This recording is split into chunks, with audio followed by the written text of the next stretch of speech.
Congressman Dickinson is not the only one by a long shot who is taking big PAC money. It is done throughout Congress all too often. But the amount of his PAC money and the percentage has been growing year after year.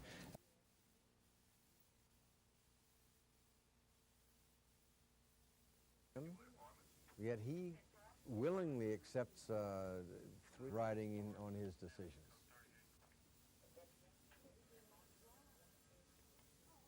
Do you think Congress will do anything about it? If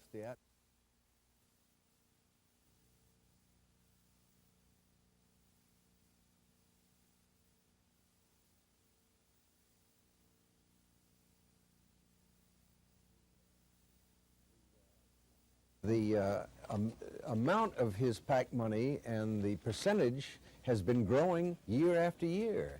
In '78, he took only $39,000 of PAC money, and that was about a quarter of his funds. Last year, he took nearly $215,000 from outside groups that don't live or vote or pay taxes in his district.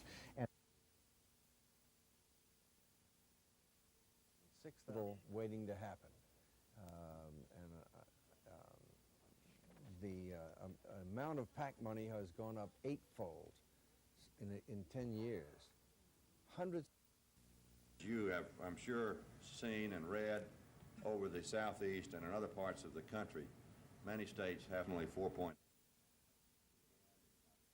Again, it's my personal feeling that we're going to have to be able to look the people in the legislature in the eye and say there has been some effort to test at least unsatisfactory teachers, or perhaps those teachers who have not passed the certification, under the so-called career ladder plan to establish teaching standards and evaluate.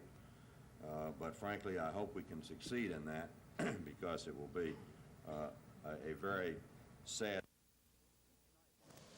Each night while in China, Governor Wallace and the delegation of Alabama businessmen were treated to some of China's finest foods. 23-course meals showed the delegation members how China makes the most of its food resources.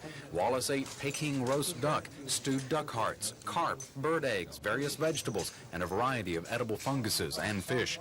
Some looked back at you, some looked attractively decorated, and most tasted delicious. But the Chinese kitchens had to be temporarily re-outfitted when Birmingham restaurant operator Ted Giles brought in his deep-fat fryers. Under the curious eye of the Chinese chefs, Giles went to work using some ingredients he had to bring with him. The end result? Southern fried chicken. How did the Chinese react to this radical way of preparing fowl? Well, etiquette obviously says chopsticks are a must regardless.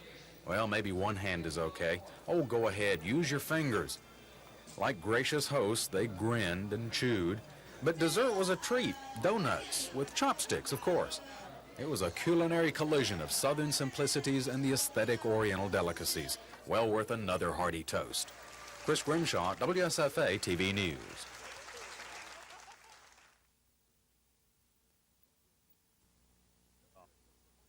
Shug Jordan was perhaps college football's most vocal critic of artificial turf. Tennessee was one of the first teams on Auburn's schedule to go to the artificial surface. Coach Jordan railed against it, calling it a Brillo pad and Doug's rug, after Doug Dickey, who was coach of the Vols at the time. Now, Auburn's Pat Dye is echoing Shug's words. We've been blessed with injuries. Thank the Lord we don't have to play on that rug every week. I told Coach Majors,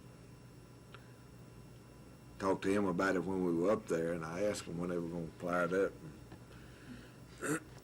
I said, I don't see how y'all keep a football team together all year long, because they had 4 or 5 guys out the week after we played them, and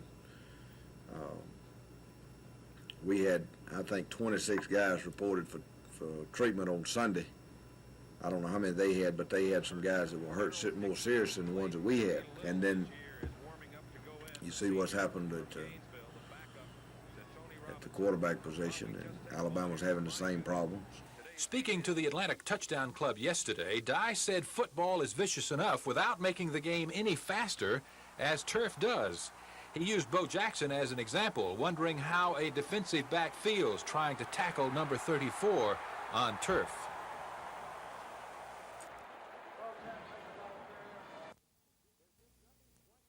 There's just nothing quite like a good crosstown rivalry. And one of the most heated crosstown rivalries around is the one that exists between Jeff Davis and Lee. This past Friday night, the two schools took that rivalry to the playing field out at Crampton Bowl. On paper, certainly the 10th-ranked Lee squad looked to be the favorite. But as with most good rivalries, things don't always go as planned. The underdog Jeff Davis Vols went up 10-3 here in the fourth quarter on this 4-yard touchdown run from Michael Johnson. But Lee answered the challenge, cranking out a last-minute 70-yard drive, culminating with this Larry Ware touchdown run, narrowing Jeff Davis' lead to 10-9. Only an extra point stood between the two sides. But Tyrone Hollowan broke through and blocked Dennis Drew's attempt as Jeff Davis hung on for a thrilling 10-9 victory. I think maybe sometimes that the Jeff Davis Lee game may mean a little bit more to some people than it does to others. And yeah, it was a good win, and it was a good morale boost for us. Everybody was thinking Lee was, the best in the city, so we worked hard, and I guess we proved that we the best. They've been getting most of the publicity and everything, and, it was our chance to prove to Montgomery who's the better team. A lot of bragging rights, right? Bragging rights, plenty of bragging rights. So for their big win over crosstown rival Lee, the Jeff Davis Volunteers are McDonald's High School Football Team of the Week. Coach Lee, congratulations to you. Reporting from Jeff Davis High School, Mark Thornhill, WSFA TV Sports.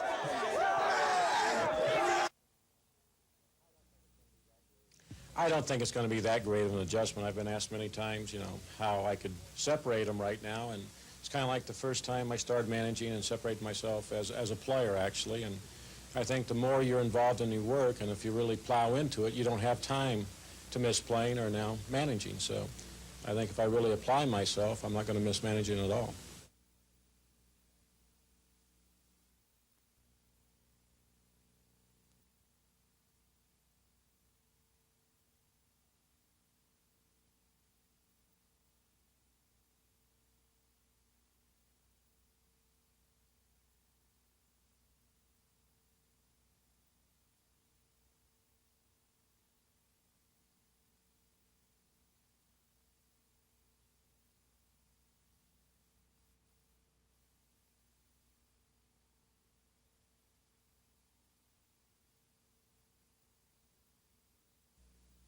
Didn't know we had a murder on Brook Tree Drive in the last 4 months. And you to asking about it, and you demand.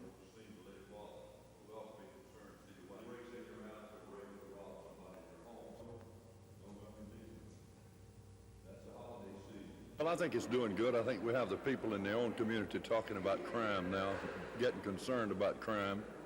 And we've been at it now for about 8 months, a meeting a month in communities. I believe this is the 9th meeting that we've had. We'll take a look at it at the end of 1 year, and let's see what kind of results we've had from it.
Quality. It will not be because of lack of engineering. It will not be because of lack of dedication. It's good. I'll tell you. You know, people say they're investing in Alabama. Baloney, they're not investing, they're buying us. And when you buy something, you control it. And I don't want foreign entities controlling this country. It's wrong. Anyone that says industry coming into this country from Taiwan or whatever creates jobs, that is not correct. Consumers create jobs.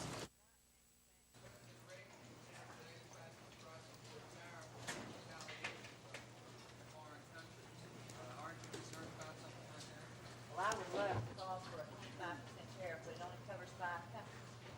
A 1% tariff on manufactured goods coming into this country from all countries, on all products. Jobs. They're Alabama's future. But unfair trade practices and cheap foreign labor are taking thousands of jobs away from Alabama and America.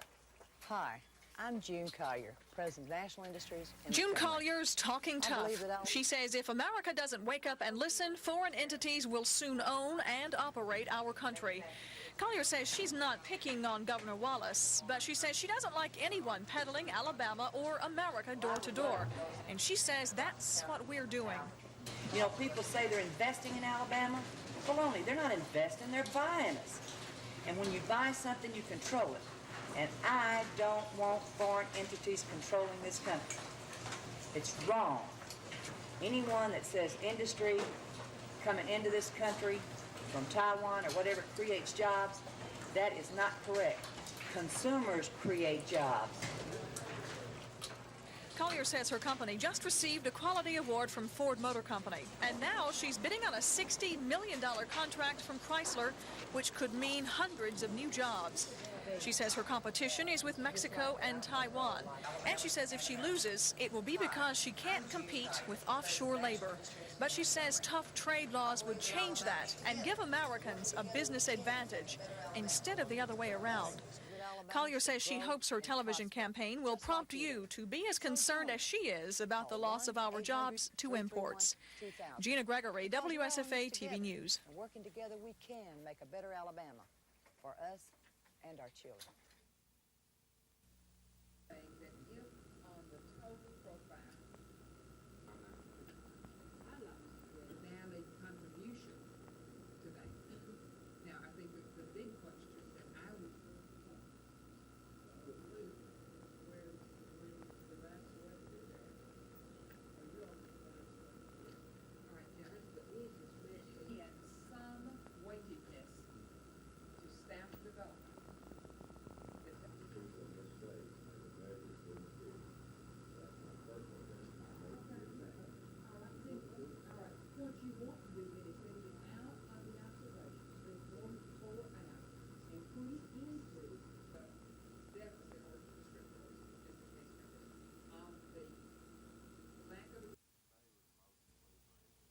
In favor of the motion, please raise their hand.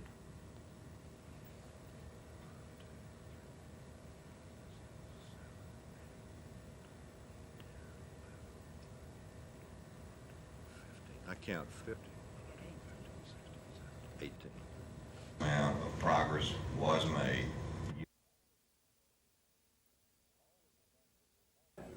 All of the things that we're talking about have been talked about since June. We only have until the beginning of next year to train principals and evaluators and finish the appeals process forms and several other items, and it seemed that some starting point had to be established, and my motion was an intent to identify that starting point and get on with the process.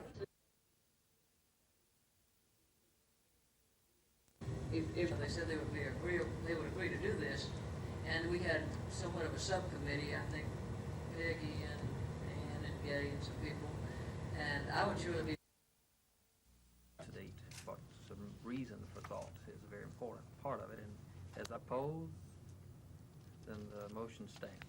Now, if the judge refuses, Mr. Chairman, I second the motion. It's been made and seconded. Position to see if she's typed correctly or incorrectly.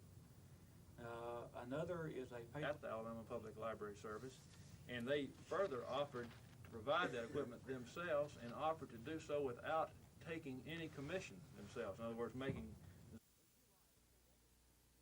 In July, the State Ethics Commission cleared Chief Deutsch of any violation of the ethics law after questions were raised about gifts he had accepted while serving as head of the police department. But the commission gave Deutsch a verbal reprimand. It was that reprimand that led Deutsch to sue the commission, claiming it had no authority to make such statements against him since he had not broken any ethics law. And Judge Randall Thomas apparently agrees with that position. Because the commission advises public officials on what they can and cannot do, panel members say Judge Thomas's ruling would diminish their influence. It would mean that we would be restricted from assisting public officials in avoiding a conflict of interest.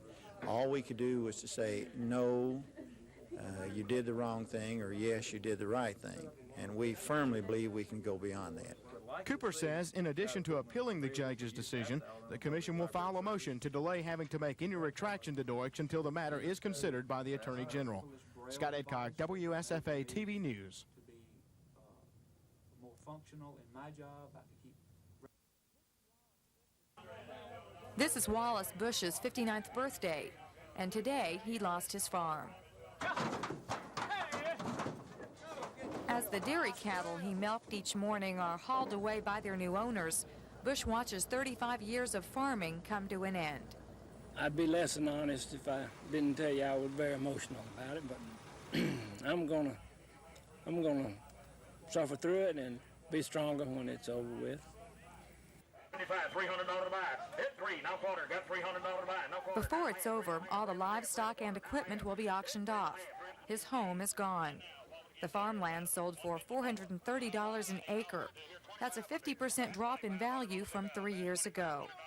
The Bush farm was a family affair. Wallace, his brother, and 2 sons.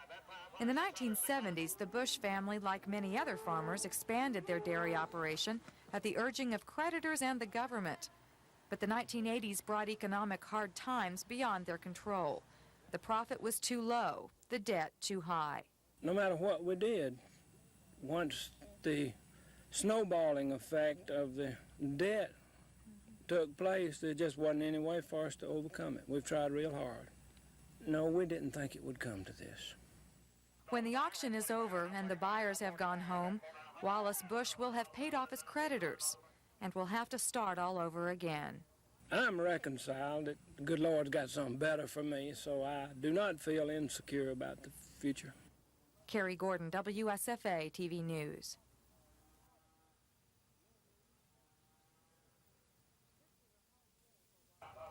This was a hard day for Wallace Bush. On his 59th birthday, Bush watched as his dairy cows, equipment, and land were auctioned off. Foreclosures of farms are nothing new to agriculture, but auctioneers say the number of forced auctions are on the increase.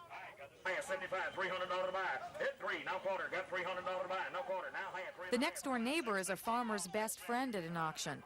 A farmer who may barely be making ends meet can find some real bargains as another farmer goes out of business.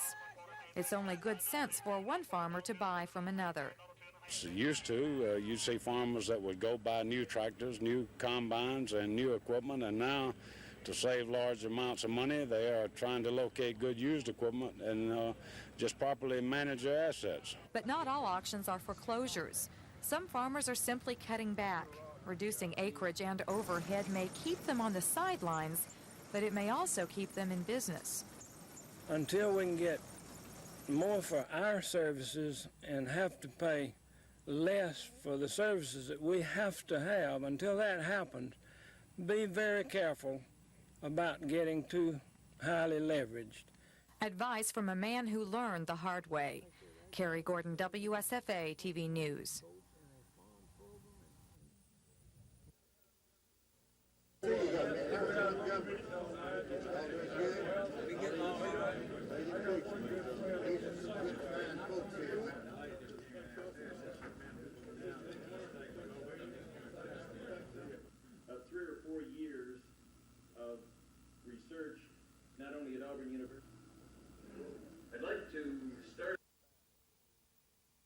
But the facts are very clear that the cholesterol content in a 3-ounce cooked portion between lamb, beef, pork, and chicken and fish is really not different. Now, you can look at specific species, specific cuts, but basically you're looking at the same cholesterol content.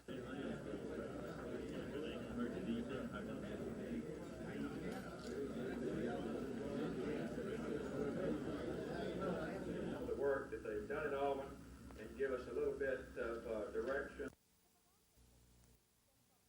The proposed consent decrees stem from ongoing negotiations between the Justice Department, which initially filed the lawsuit, and the 5 remaining defendants, the state and Alabama's predominantly white universities. In the decrees, the defendants deny a dual system of higher education exists in the state and seek to resolve issues between the parties. But the plaintiffs say a cursory review of the settlement proposal is totally unacceptable. Lousy.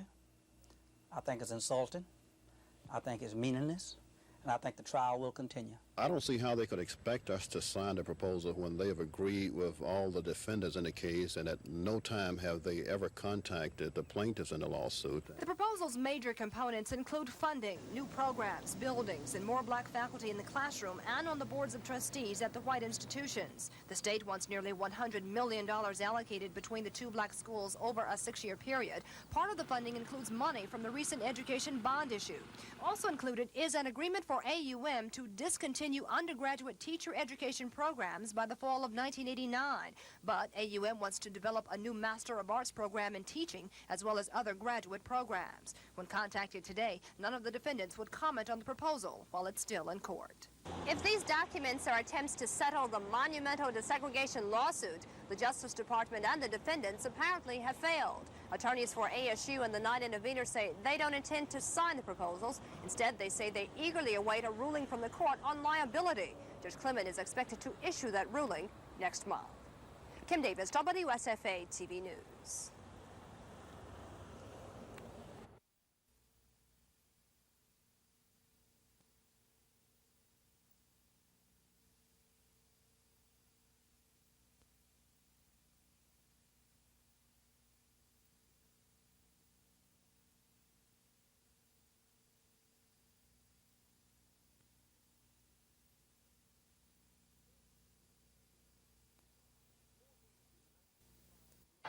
Four games into 1985, and the Alabama Crimson Tide was rolling right along. A last-second win over Georgia, followed by victories over Texas A&M, Cincinnati, and Vanderbilt.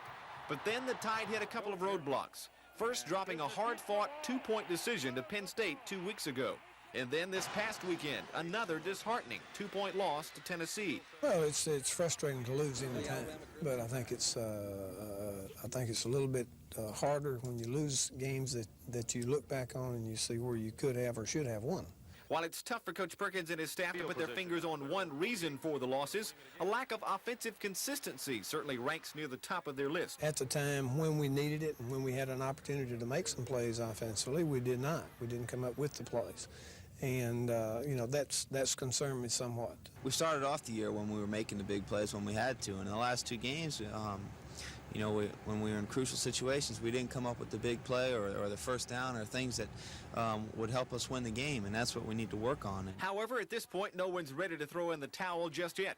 The Tide is still 4-2 and is still in the thick of the SEC chase. And I think guys are realizing that, hey, you know, we're still in good shape in the conference. Everybody's tied, and we got as good a shot as anybody. But I feel it's pretty tough to bounce back from 2 losses. You want to go out there and practice hard. You know, you're kind of scared to get that 3rd loss. So I feel your team's going to come out next practice, and you have to have a great attitude to bounce back. Technically, a win over Memphis State won't help Alabama's cause in any conference race. But from a psychological standpoint, there will be a lot hanging in the balance this weekend. In Tuscaloosa, Mark Thornhill, WSFA TV Sports.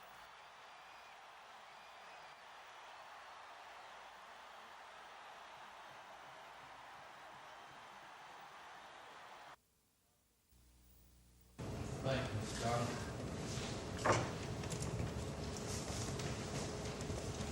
Looked at the things that we wanted to happen, that the analysis showed it could happen, and task force.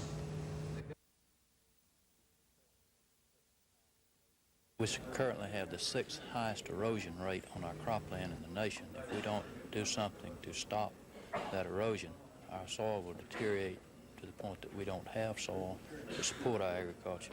Our forests are deteriorating also. Land users then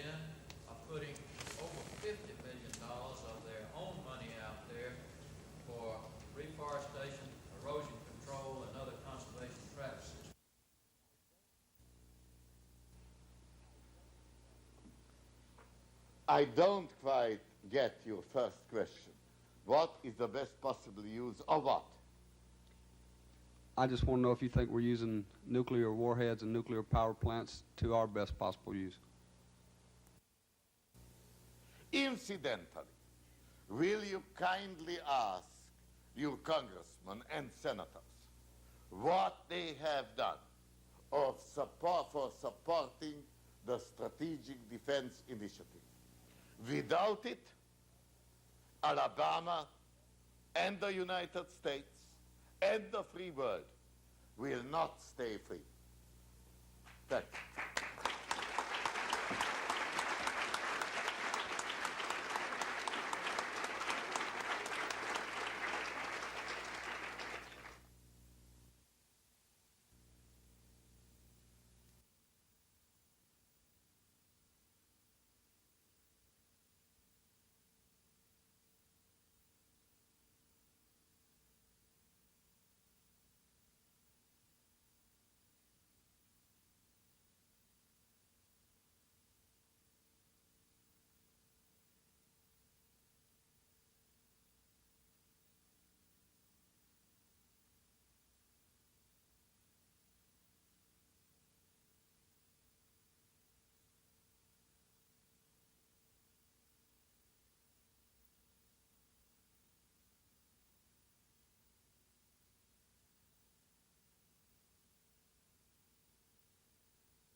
That they're looking at, and that they are seeking from the overseas body to correct some of this deficit. Development in this area. The Mobile, for an example, entered into a sister port relationship with one of the ports in China. That's some of the problems that we see that we face in international. Convincing these industrial representatives of what they can offer them industry that has been manufacturing the video tapes for the VCR recorders and is employed as high as 2,000 employees. Can America compete overseas? How tough is international competition? And what effect does the $200 billion federal deficit have on foreign trade? Today, business and economic experts answered yes. The United States can compete in the foreign market, although competition is stiff, but trade is sharply hampered by the bulging federal deficit and the strong U.S. dollar overseas. From the point of view of ourselves as consumers, it means we're going to be able to enjoy relatively cheap imports. But from the point of view as us as producers, it's going to mean increased pressures in international competition. What we were doing in China was trying to... Alabama's business community listened to the China trip. Press Secretary Billy Joe Kemp said the trek created goodwill and friendship between the two governments. And because competition is tough, American businesses must get on what Kemp called the visit itinerary. The first thing we've got to do is promote Alabama being placed on that itinerary by the site selection team.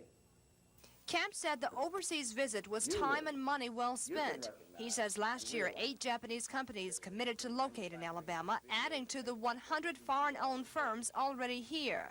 But as the deficit continues to spiral and the dollar gets stronger, Alabama companies are keeping a watchful eye on government spending. Basic problem that we have is the high dollar overseas.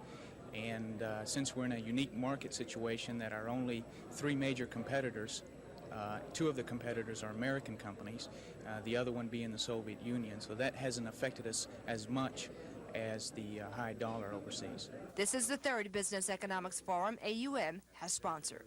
Kim Davis, WSFA TV News.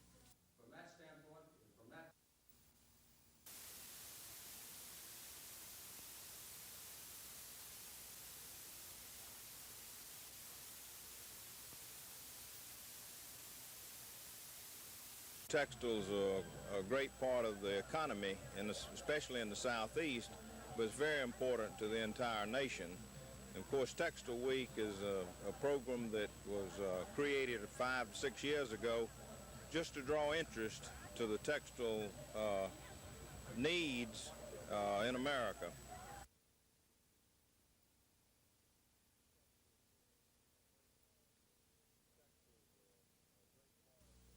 Textiles are a great part of the economy, especially in the Southeast, but it's very important to the entire nation. And of course, Textile Week is a program that was created 5 to 6 years ago just to draw interest to the textile needs in America.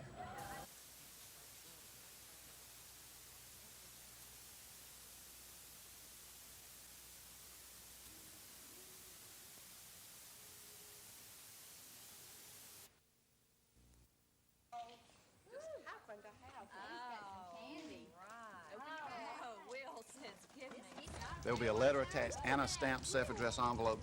So if the parent wants to make a donation of $2 or more to cerebral palsy, they can send the envelope in with that donation.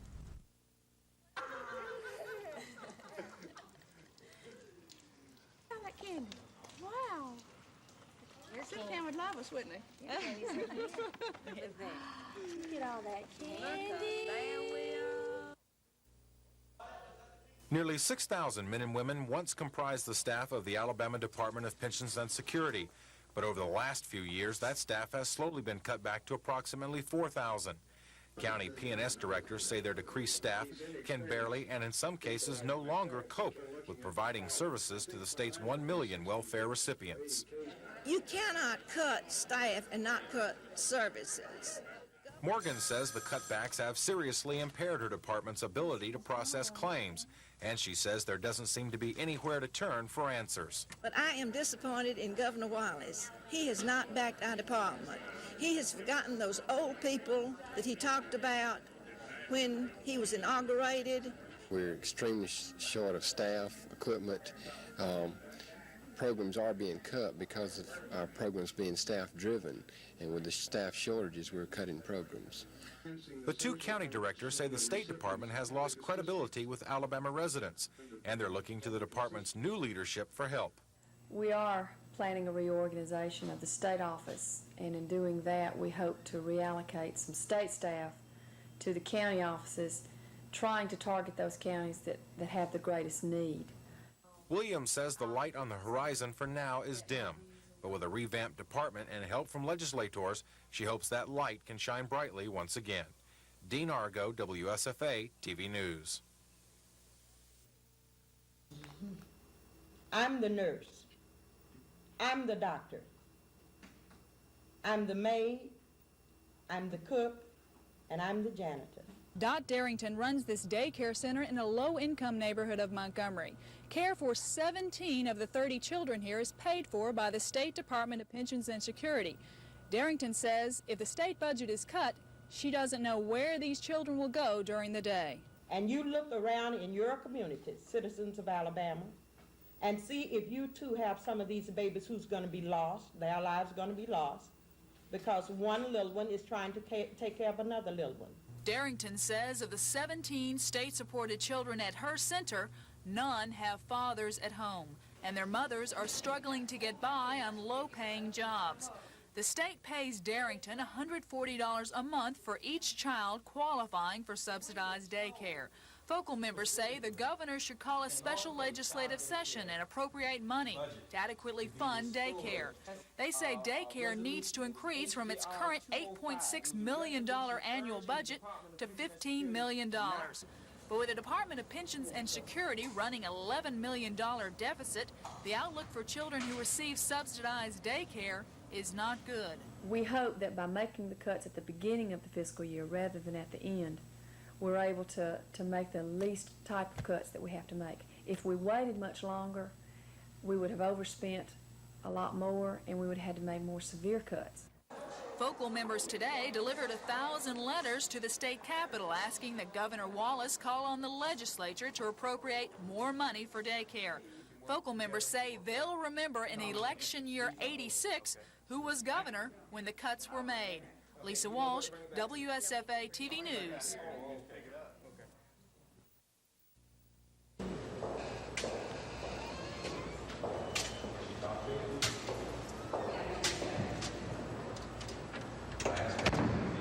And we hope that we can work together to work our common. The only positive academic educational environment that many of these children have, they get in these learning centers which the state calls daycare centers. If these cuts come about, you'll have a situation where these children are denied a very basic opportunity to get a real head start. This is not my story, so I don't know anything about it, but... As tightly operated today as we can and not waiting until the end of the year. Hopefully they will understand the financial status of this department.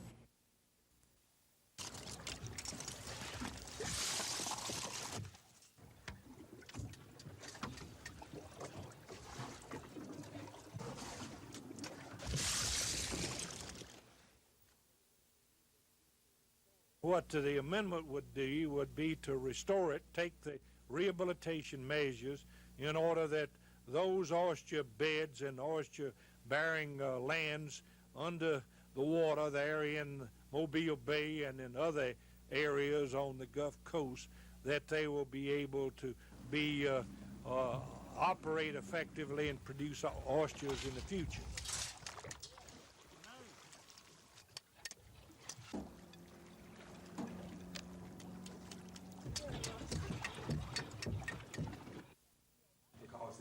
George McMillan says we can heal much of what ails Alabama with one solution, improving the quality of public education. And it's time for excellence in public education, which we propose to begin by the administration of a basic skills test to identify those in public education in this state who lack the basic skills necessary to be effective in the classroom. The idea of testing teachers may not be too popular with some groups and individuals who may support McMillan. The former lieutenant governor admits that, but believes a better business climate for the state is dependent on better education. We've got to understand that there's a natural tie between quality in public education and our ability to have quality in economic development. McMillan and his ideas will no doubt meet opposition in the year ahead, but the Auburn University graduate knows that too. He's been there before. During his 1982 bid for the governor's office, McMillan fell short of winning the Democratic primary, losing to Governor Wallace. But as McMillan runs the race again, he does it this time, hoping a push for quality education will take him to the finish line in victory. Carrie Gordon, WSFA TV News.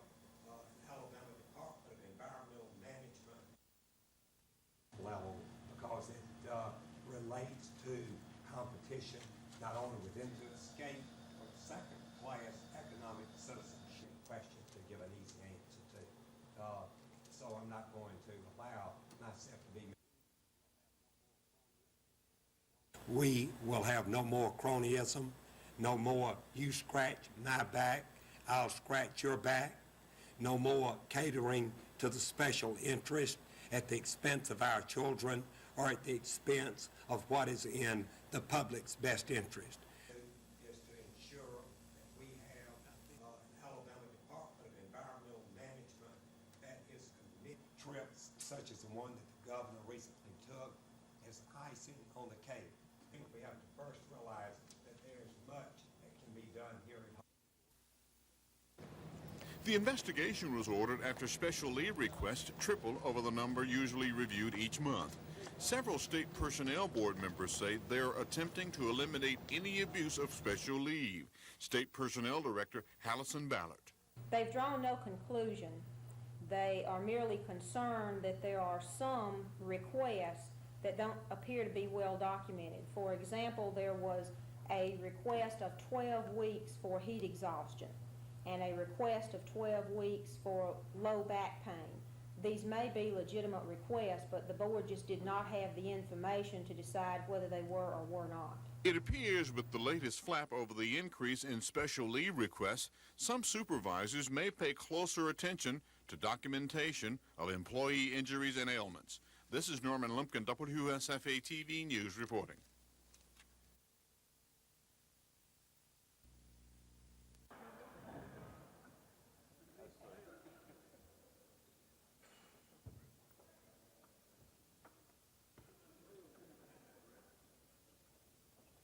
That's a pretty good. I'll tell you some more success stories. We've got some other ones to come. They've got a lot of new money that they found in that. And the architects and engineers headed up by Rennis Jones III and Rennis Jones Jr. are at 22.6% of their goal and should have done extremely well also. Per job at 153% of goal. Pam, if you'll stand up. School this year, or this next 2 weeks, or next 4 weeks, it's been for the last 2. Brian, Jackie, have been handpicked. Jobs. They're Alabama's future. But unfair trade practices and cheap foreign labor are taking thousands of jobs away from Alabama and America. Hi, I'm June Collier, President of National Industries in Montgomery. I believe that Alabama should grow and prosper, just like you do. So join me. Call 1-800-331-2000, because we're all in this together, and working together we can make a better Alabama for us and our children. Don't always do it if there is a definite need of another kind grouped into a community park of approximately 10 acres. This park, the entrances, the landscaping, and all would be under directly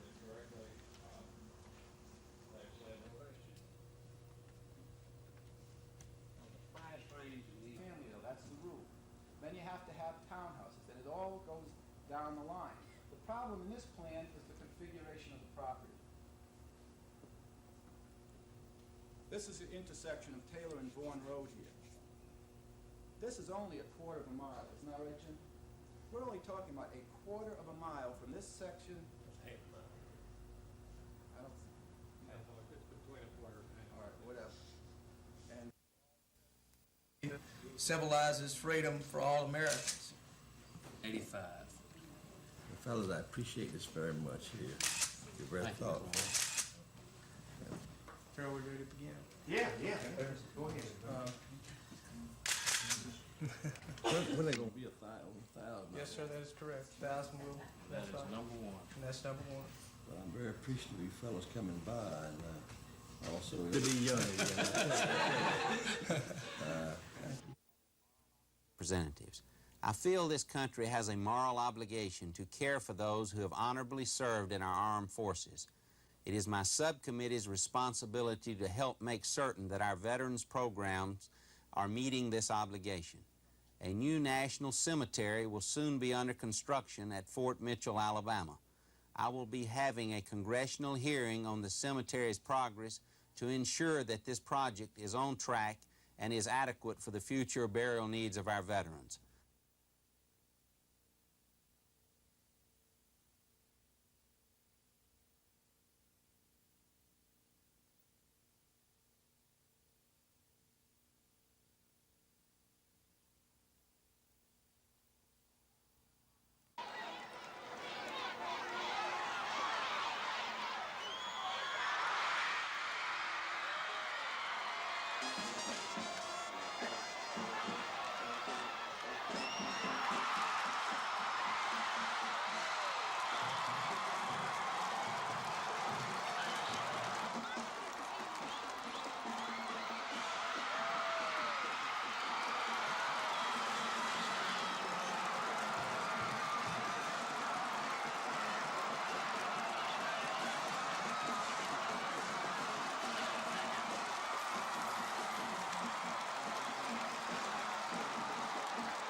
recognize you on 01 or something. No.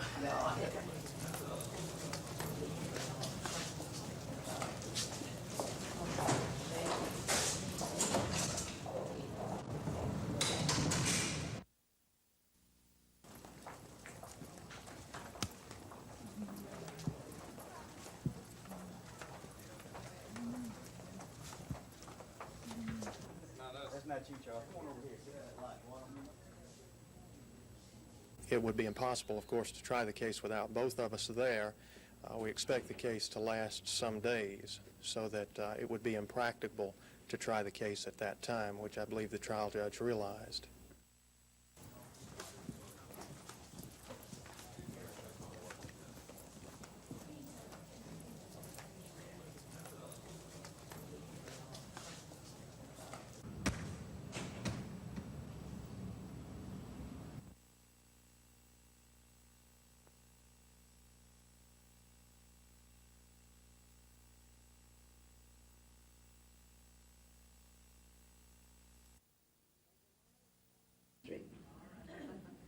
As a matter of fact, when I was running for the nomination, for the Democratic nomination for the Senate seat, are focusing attention not on that candidate as a bad candidate, but on that woman as a bad woman candidate. That we quit doing that. And if you've been noticing what's going on in medicine today, you notice there's a great emphasis. Always has sugar, not always, but has frequent sugar in her urine. And the yeast literally loves this sweet urine, so it grows very. It's due to the chronic irritation of the glands or the cells around the mouth of the uterus that predispose these cells to becoming cancerous. This conference was for women only, although the professionals, homemakers, mothers, and single women made one exception, only because National Industries President June Collier, who was to talk about women in politics and possibly hint to a gubernatorial bid, had to fly to Detroit today. If you've been noticing what's going on in medicine today, you know They came to learn about their bodies, birth control, menopause, and infections, the major health concerns all women eventually face. for no other reason. You want to get rid of it if you've got the infection, but certainly vaginal infection should be cleared because they predispose to more serious things. Because women entrepreneurs, directors, and managers are commonplace in the business world, a refresher course was timely. In higher management, to move up, number one skill is developing broad perspectives versus tunnel vision or single issue perspective. It said women are apt to spend money. Financial expert Kay Kelly offered what she called ways to avoid financial hangovers. She says, save it.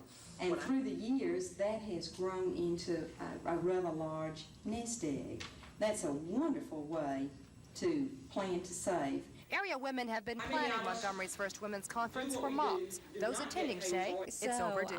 It's very hard to find a conference geared towards women. I think we're finally picking up speed in Alabama as it relates to women and the important role that we will play in the future and are playing now in Alabama. We said that if we had 75 people that it would be a success, and we easily have 300. Conference organizers say they hope to double that attendance next year. Kim Davis, WSFA TV News.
The children are children that have been removed from their home because of abuse and neglect. About 3 years ago, we realized that these children didn't have the same opportunities that a lot of children in the community have, such as trick-or-treating and going to Halloween carnivals and doing things that normal children get to do. So we decided we would put on a Halloween party for the children, and it's been a big success. What you doing? Huh? What's your name? Huh? Parents? How old are you, parents? 6? You look at baseball? You don't like baseball? You don't? What you like? Football? Basketball?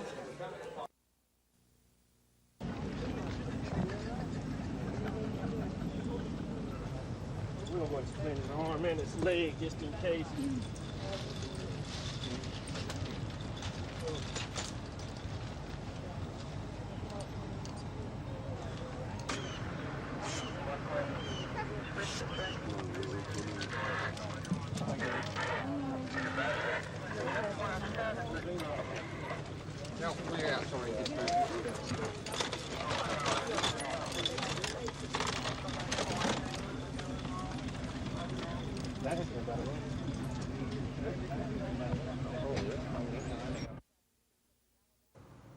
It is of little surprise that leaders of the Alabama Education Association are concerned about the law, which could force all public school employees who supervise children to be fingerprinted.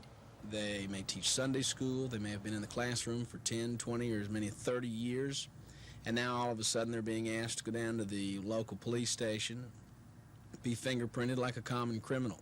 We're concerned about that, and we're urging our members not to participate. The Department of Public Safety, which must set up guidelines to enforce the law, also isn't crazy about the idea. But officials say the only way to check criminal records is with fingerprints. The only means and method of checking a person's record and determining that they are who they say they are is through a set of fingerprints. That is the only method that we have. One of the bill's sponsors, Senator Gary Aldridge of Hartselle, says he never intended for those covered by the law to be fingerprinted, just thoroughly checked. AEA officials say another problem with the interpretation of the law is the cost of fingerprinting. School systems and teachers could end up picking up the tab.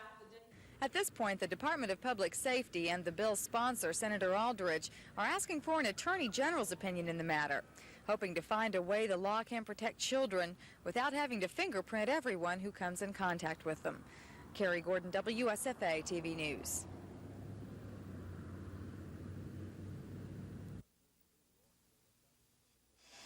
As Governor Wallace moved through the Orient, there were a dozen familiar faces never far behind. Newspaper and television journalists from Alabama, all enduring the same ceremonies, briefings, meetings, and news conferences. While most of the delegation members breezed in and out of airports, the dozen media reps were trying to keep up with their 53 pieces of luggage, home for nearly a ton of television gear. It was interesting moving through a half-dozen customs checks without drawing some attention. It was even tougher, though, taking pictures of the Chinese in their natural state. We were spectacles to them, drawing a crowd around us virtually every time we hit the streets. And with a truly lenient Chinese government escort, there were still times you had to negotiate, explaining why and where you needed to go and how to get there. Without that know-how and the technology, you might not have this plan.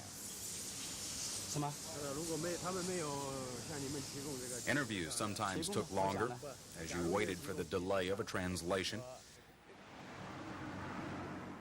Admittedly, there were highlights, the sheer beauty of being in the Orient, personally feeling the excitement of China and Japan and Korea, taking a minute to take a picture. Roll time. Okay. 5, 4, 3. Actually standing on the Great Wall of China. I'm Chris Grimshaw. I'm standing on the Great Wall of China, more than 2,000 years old, and you're not. How do I look physically? I'm not tired. I know I don't look good, but how do I look physically? Do I look like I've, the trip has broke me down? All I've heard is complaint from newsmen they're tired. Chris Grimshaw, WSFA TV News.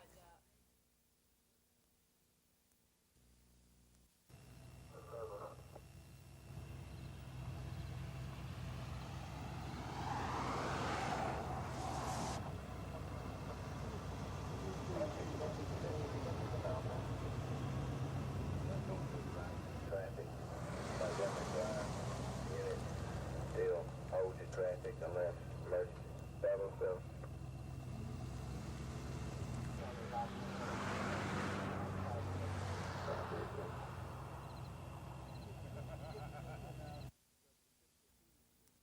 When you look at statistics, we are a statistical team this year. We have 113 first down versus our opponent's 88. And when you look at that, one statistic alone means that we're moving the football. But when you look at the final results and we see that our opponents are outscoring us almost double to approximately 155 points to 79, then that means that the finish is not there. Although we're good entertainers, but now we have to become winners.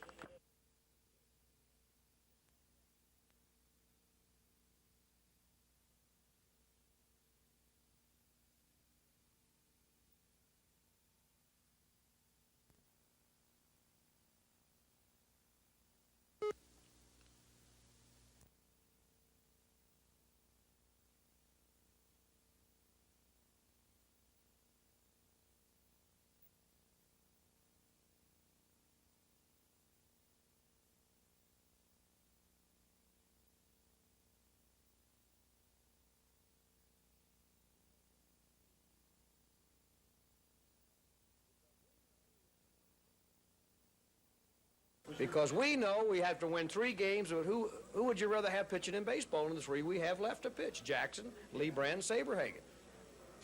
I mean, it's not like I've got to start a guy and say, how are you going to go 3 or 4 innings, or is he going to go 60 pitches?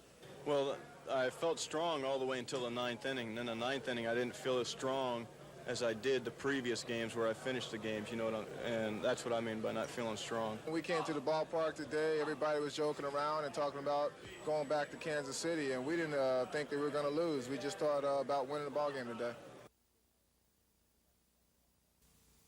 You know, Bobby was a great manager, and everybody in Toronto loved Bobby. I'm sure that his wife and everything back home, by him having a house in Marietta, Georgia, had something to do with him moving back to Atlanta or to Georgia. And I think that it's going to be tough to replace Bobby, but I think with the personnel that they have over in Toronto, and especially with the team, the way the team perform out on the field, I think we can be able to handle it without him.